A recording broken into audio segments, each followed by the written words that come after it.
Hello and welcome to Capitol Hill. I'm Melissa Clark. The government's Jobs Forum has wrapped up after the two-day tax forum has also finished this week, and business leaders, unions and some government officials are heading home with a lot to think about. To have a look back at the week that we've had so far, 3 very busy days, I'm joined by the Labor member for the seat of Parramatta, Julie Owens. Thanks very much for joining us. Thanks. And in our Melbourne studios we have Alan Tudge, the Liberal member for Aston. Thanks for joining us too. My pleasure. Now, to start off with, we have just had, as the Jobs Forum has wrapped up, the Prime Minister, Julia Gillard, announced that there were going to be several initiatives aimed at helping the Australian manufacturing industry and also help Australian jobs, including initiatives such as setting up a Prime Ministerial task force to look at jobs and also ensuring that companies and businesses that receive grants worth more than $20 million from the federal government will have to show how they are giving Australian businesses the chance to either work on the projects or supply to the projects. Julie Owens, is this going to be enough to help the manufacturing industry survive what are very difficult times and help keep jobs in that sector? It's a very good start. I mean, I think the really fascinating thing about the last 3 days, Melissa, and I was there for most of it, I had to pop in and out a bit today, but I was there solidly for the tax forum, was that we had some very smart people in room for 3 days talking about 40 years down the track and what we need to do as a nation, and they were prepared to discuss hard things, things that have been heavily disputed. It was an incredibly positive experience, actually. There were lots and lots and lots of ideas in it, and I know you're absolutely right, there's a lot more work to be done, but the announcements that the Prime Minister's made today are a really good start. Alan Tudge, what we have is the Prime Minister agreeing, at least to some extent, to some of the things the unions have been pushing for, that is businesses being given greater opportunity to bid for big projects. Is this a good example of companies and businesses and government being able to work together for the same outcome? Listen, I think that particular initiative is worthwhile looking at, but my key criticism of the overall Jobs Summit, and indeed of the tax summit over the last couple of days, is that it's missed the real elephant in the room, which is the carbon tax.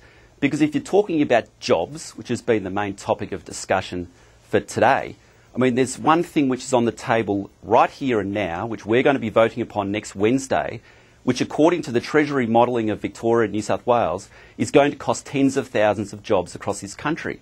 Now in Victoria apparently is going to cost about 24,000 jobs, in New South Wales 31,000 jobs. So if we're really serious about job creation, the first thing we should be doing is taking the carbon tax off the agenda. Alan, do you accept the federal government's argument when this issue has been raised with them, that what we're talking about is, yes, there'll be job losses in some sectors, but they'll be more than replaced by new jobs in the green sector?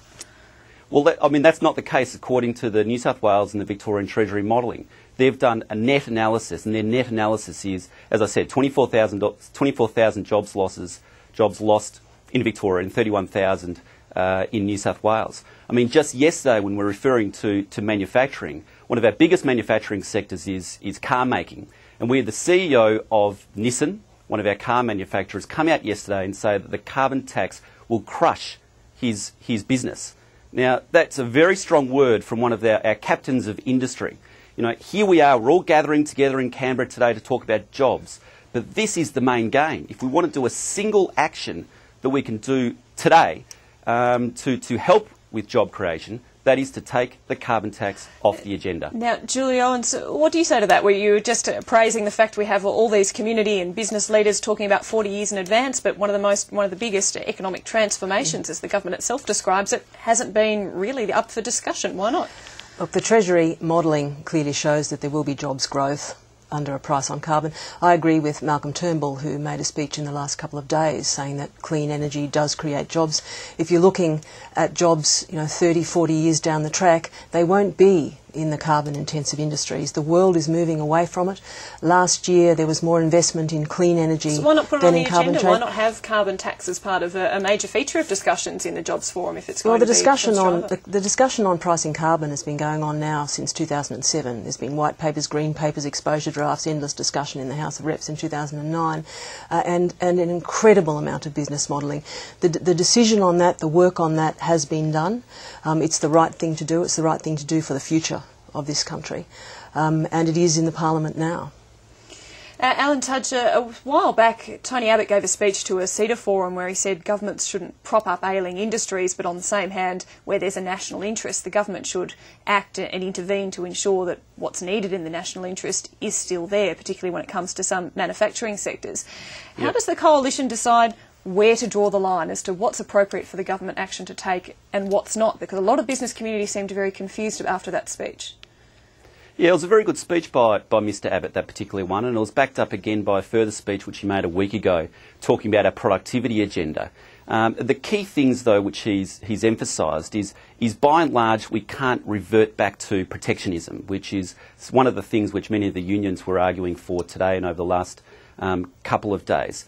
But that we should be looking primarily at things as reducing taxes, bringing budgets back into surpluses so that interest rates can be lower and that can take pressure off the currency. Further investment in R&D, because innovation is one of the sources of economic growth, and some better flexibility in the workplace. Those are the key things really that we should be looking at in terms of supporting manufacturing and indeed supporting all businesses. One of the suggestions that has been put to today's Jobs Forum by the CFMEU principally is that there should be a sovereign wealth fund to help the country ride through the ups and downs of the Australian dollar. Yep. Malcolm Turnbull himself has spoken in favour of a sovereign wealth fund. Why not the coalition throw its support behind that idea? Well, I think one of the things which the CFMEU has forgotten here, though, is that you have to have a budget surplus and you have to have paid back your debt in order to have any money even to consider putting it into a sovereign wealth fund. And at the moment, the government has just announced the second largest budget deficit in history. It was second only to the one which was the year before, and we're approaching $107 billion in net debt. I mean, even today, the government is still borrowing $100 million today. It'll borrow another $100 million tomorrow. And so before we can even contemplate talking about what we might do with a surplus, is we've got to get control of the budget deficit, and then we have to pay back the debt. And frankly, that's going to be years away, the way that we're going presently. All right. Well, I might switch topics now to a story that certainly caught my eye as being on the ABC here that we are. And there has been a poll done by one of the polling companies about the television program At Home with Julia. And it found that more than half of the women who were polled found that the program, they felt it was demeaning to Julia Gillard, and that nearly half thought that the sex scene that has been had much prominence was also offensive and demeaning, and around half of the people polled thought the ABC shouldn't be putting taxpayer funds into making these kinds of programs. Julie Owens is a female in federal politics. How did you find the program? Well, I'm assuming you saw it. Did you see it, first of all? You didn't see it? No, look, I haven't watched it, and I think there are a lot of people that haven't watched it. But, what I would say is that, the reports are that the audience halved over the 4 episodes, and that probably says all that needs to be said. Do you think that's what it comes down to? It's I didn't see it. I have no idea. I have no idea. Alan Tudge, did you see the program? I saw 1.5 episodes of the program, so I didn't see the particular scene which has caused the most controversy. But I mean, overall, I did think that it was slightly demeaning of the office of the Prime Minister, and it was probably exacerbated that because we have a woman in the Prime Minister presently. But my biggest concern with the program is that it's funded by taxpayers. And it's one thing if that type of program is funded by some private individuals or a private network and they want to put on a program like that, and we can choose to watch it or not to watch it. But in this instance, it was funded by taxpayers, and you've got to ask the question is, what was the public benefit of such a program being broadcast on the ABC? And frankly, I don't see such a benefit. All right, well, we'll move on to the next topic, and this is something there's an element for both sides of politics that they're having trouble with, and that's with former leaders and their constant vision in the background. There's no problem on our side, Melissa. Oh, well, all right, well, we'll start with you now after that one. What we have had is Malcolm Turnbull give a very lengthy and impressive speech to the London School of Economics, talking about China and Australia's point of view with the rising power of Asia. And in that were two, admittedly, very small sentences about leadership when it comes to the issue of climate change. But in a very long speech with even just 2 sentences about leadership in climate change, it ends up on the front page of the newspapers as home, touted as Malcolm Turnbull calling for leadership. Is Malcolm Turnbull a thorn in the side of the Liberal Party? It seems nothing he can do can work in the Liberal Party's favour at the moment.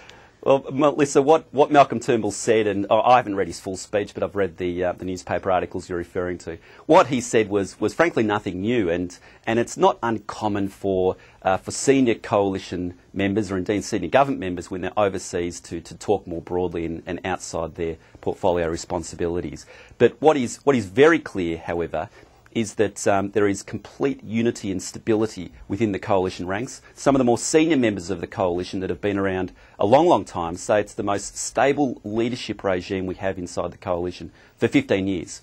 Well, the fact that people keep looking for any sorts of clue in Malcolm Turnbull's speech would indicate perhaps it's not as stable as it looks. Wouldn't Tony Abbott's life be a lot easier if Malcolm Turnbull were back on the backbench? As I said, there was absolutely nothing new that I could see in what Malcolm Turnbull said. So I was frankly perplexed as to why it made the front pages of the Age and the Sydney Morning Herald, but that's their decision. All right. Yeah, so I'm agreeing. I was perplexed too. I think anyone who knows Malcolm Turnbull knows that whatever group he's in, he likes to be leader. That's the nature of the man. That's not new or news to anyone. But whether or not there's anything happening in the Liberal Party, that's, how would I know? That's gossip. Well, you might know what's going on in the Labor Party, because Graham Richardson, a former Labor power broker, has said that Alan Griffin and Mark Bishop are the ones looking to move the numbers, yet everyone else, at least publicly, is saying that's not the case. Is this perhaps a circumstance of Graham Richardson being the thorn in the side of the ALP? Again, I don't pay that much attention to Graham. There's a lot of ex-leaders, as you said, that are currently on the payroll of someone or the other to be entertaining in a political sense. I am a great fan of Julia's. I like her personally. I like her skill and her strength, and I think she's doing a remarkable job leading us through some really quite difficult policy challenges, rebalancing the economy, moving towards a clean future. Does someone need to tell Graham Richardson to pull his head in and shut up and stop hurting the ALP, or maybe do a bit of an Andrew Demetriou? I'm not sure that Graham Richardson has ever really listened to anyone else other than Graham, so I'm not sure it would work. But again, it's the nature of the modern political life, particularly in recent years, that there's a lot of people that get a lot of space because there's a lot of news time to fill. And I think we're all going to be living with this drip feed of comment from people from days gone by. And we just deal with it. I think, Julie and Melissa, with due respect, Graham Richardson just isn't any old figure. He was one of the key power brokers within the federal ALP, and still is a very influential figure from all accounts. But you don't have to be a Graham Richardson or a rocket scientist or anybody else to know that is this Julia the Liberal Gillard Party is under again considerable this? Pressure in relation. Well, Julia Gillard, as you know, is under considerable pressure in relation to her leadership. I think that I would be in a better position to know that. Again, it's really easy for each side to gossip about what they think might be happening in the other side, and I don't think it serves either of us well. I think it's probably better for both sides if we desist in the gossiping and stick to the facts. It's not gossip when you have people like Graham Richardson out there saying that this might have to be the point where we call an end to the gossip, because we are running out of time, so we'll have to leave the gossip there for the day. That's all for Capitol Hill today. Thanks for joining us. Tune in tomorrow at the same time for more. Thanks, Melissa.